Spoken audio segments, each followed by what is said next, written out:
Good day, I am Quilaquil Jastine Gel. So today I'm going to report about developing of Haccp plan. So what is Haccp plan? Hazard Analysis Critical Control Point is an international recognized system for reducing the risk of safety hazard in food. Haccp system requires that potential biological, chemical, or physical hazards are identified and controlled at specific points in the process. Haccp plans are prepared for each process of food products and identify possible hazards and control in place to make sure the hazards are eliminated or controlled to ensure acceptable levels in the food product. So any company involved in the manufacturing, processing, or handling food products can use Haccp to improve food safety. Haccp food safety monitoring system that is used to identify and control the biological, chemical, and physical hazard with the storage, preparation, and transportation of goods. So when we say biological hazards, these are the hazards that can't be seen by our naked eye. So example of these are bacteria, germs, fungi, and yeast. So physical hazard are those hazards that can harm the consumer or the customer or the worker itself physically. So example of this are human hair, kanang makitaan gani sa mga customer sa pagkaon, or stones.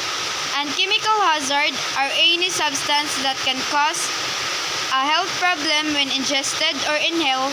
So examples of these are seasonings. So there are 12 steps in developing Haccp. So the first one is establish a Haccp team. So to fully understand the commodity system and be able to identify all likely hazard and CCPs, it is important that each Haccp team is made up of people from a wide range of disciplines. So a team leader to combine the group and to direct work of team, ensuring that the concept is properly applied. So this person must be familiar with the techniques, be a good listener, and allow all participants to contribute. The next is a specialist with a detailed knowledge of commodity system required. So the specialist will have a major role in the production of the commodity flow diagram. Several specialists, each with an understanding of particular hazard and associated risk, like microbiologist, a chemist, a mycotoxologist, a toxologist, a manager, and a process engineer.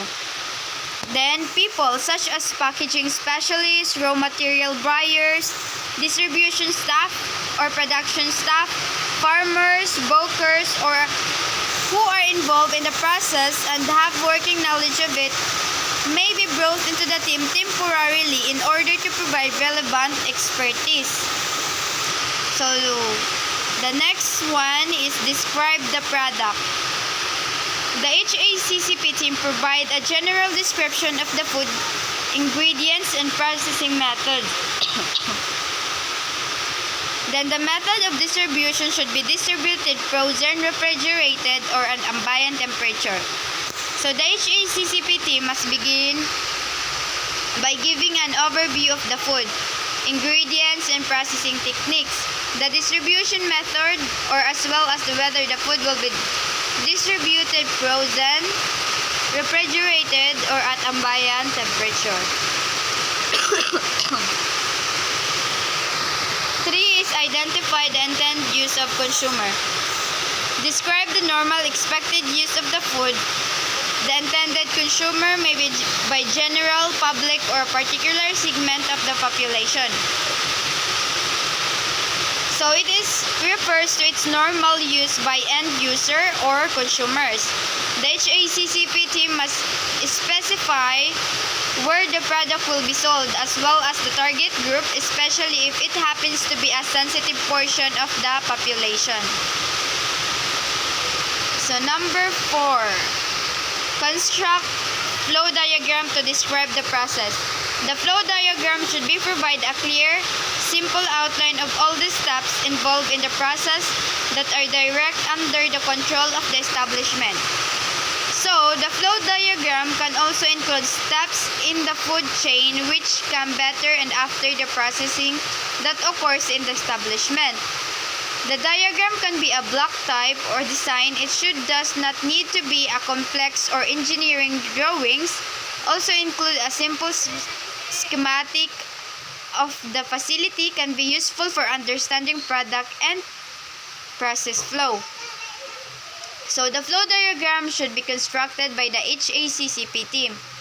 The flow diagram should cover all steps in the operation. Consideration should be given up by step proceeding and following the specified operation. So flow diagram is a systematic representation of the sequence of steps or operation used in the production of manufacture of a particular food items. So number 5, on-site confirmation of flow diagram. The HACCP team should perform an on-site review of the operation to verify the accuracy and completeness of the flow diagram, and modifications should be made to the diagram as needed. So after this first 5 preliminary tasks have been completed, the following 7 principles of HACCP are applied. So the HACCP team should confirm the processing operation against the flow diagram during all stages and hours of operation and amidst the flow diagram where appropriate. So step 6, conduct a hazard analysis or the principle 1. Effective hazard identification and hazard analysis are the key to a successful HACCP plan. All real or potential hazard that may occur in each ingredient and at each stage of the commodity system should be considered. Food safety hazard for HACCP programs have been classified into 3 types of hazard: biological, chemical, and physical hazard. So once a food safety hazard has been identified, the appropriate control measures should be considered. These are any action or activity that can be used to control the identified hazard such that it is prevented, eliminated, or reduced to an acceptable level. The control measure may also include training of transmit for particular operation. Step 7. Determine the critical control point or the principle 2. Each steps in the commodity flow diagram within the scope of the HACCP study should be taken in turn, and the relevance of each identified hazard should be considered. It is also important to remember the started scope of the HACCP analysis at this stage. So the team must determine whether the hazard can occur at these steps, and if so, whether control measure exists. If the hazard can be controlled at another step and it is essential for food safety, then this step is a CCP for the specified hazard. If a step is identified where a food safety hazard exists but no adequate control measure can be put in place, either at these steps or subsequently, the product is unsafe for human consumption. Production should cease until control measured and are available. So step 7 or the principle 3. A critical limit is a maximum and or minimum value to which a biological, chemical, or physical parameter must be controlled at a CCP to prevent or eliminate or reduce to an acceptable level the occurrence of food safety hazard. A critical limit is used to distinguish between safe and unsafe operating condition of a CCP. Critical limits should not be confused with operational limits, which are established for reasons other than food safety. Each CCP will have one or more control measure to assure that the identified hazard are prevented, eliminated, or reduced to acceptable level. Each control measure has one or more associated critical limits. So critical limits may be based upon factors such as temperature, time, or pH level. So step 9, or the principle 4, establish a monitoring system for each CCP.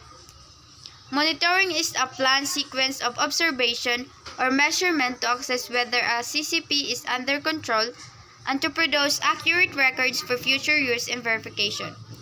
Monitoring services serves three main purposes. The first one is it facilitates tracking of the operation. Second, it is used to determine when there is loss of control and a devastation occurs at CCP. The last one is it provides written documents for use in verification. So, it facilitates tracking of the operation. If monitoring indicates that there is a trend toward loss of control, then action can be taken to bring the process back into control before a deviation from a critical limits occur. So, number 2, it is used to determine when there is loss of control and a deviation occurs at a CCP. Exceeding or not meeting the critical limits, when a deviation occurs, an appropriate corrective action must be taken. It provides written documentation of use and verification. Ideally, monitoring should be continuous, which is possible with many types of physical and chemical methods. Continuous monitoring is always preferred when feasible, but monitoring equipment must be carefully collaborated for accuracy. Assignment for the responsibility for monitoring is an important consideration for each CCP.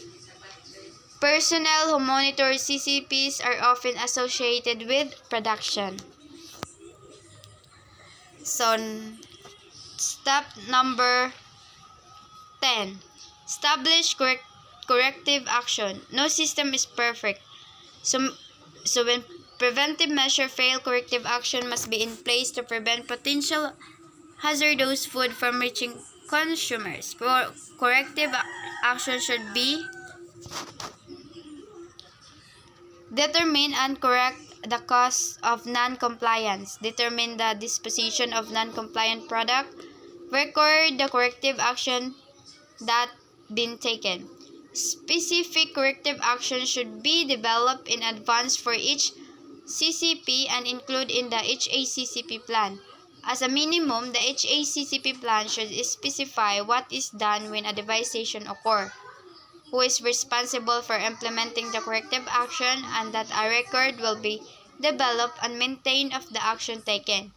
Individuals who have a thorough understanding of the process, product, and HACCP should be assigned the responsibility for oversight of corrective action.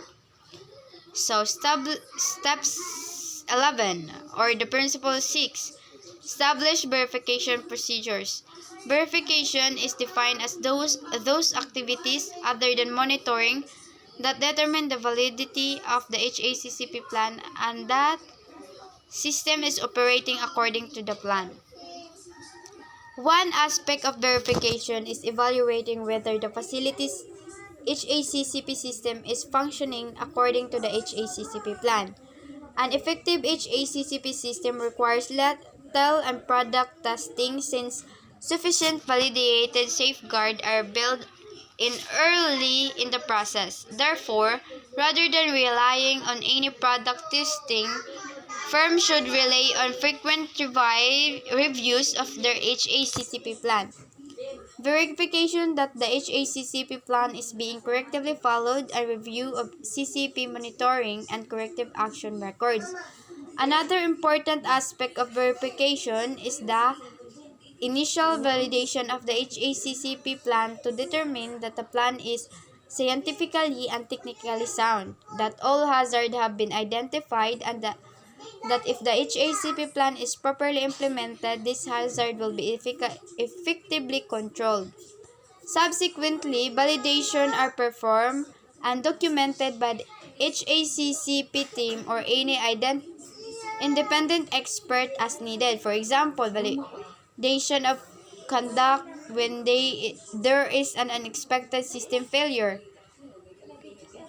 as significant product, process, or packaging in change occurs or new hazard are recognized. Step number 12 or the principle 7, and this is the last steps. Establish documentation on record keeping. Generally, the record maintained for the HACCP system should include summary of the hazard analysis, the HACCP plan listing the HACCP system and assigned responsibilities, description of the food in its distribution, intended use, and consumer. Verified flow diagram. So, summary of the hazard analysis including the ultimate for determining hazard and control measure. So that would be all, and thank you.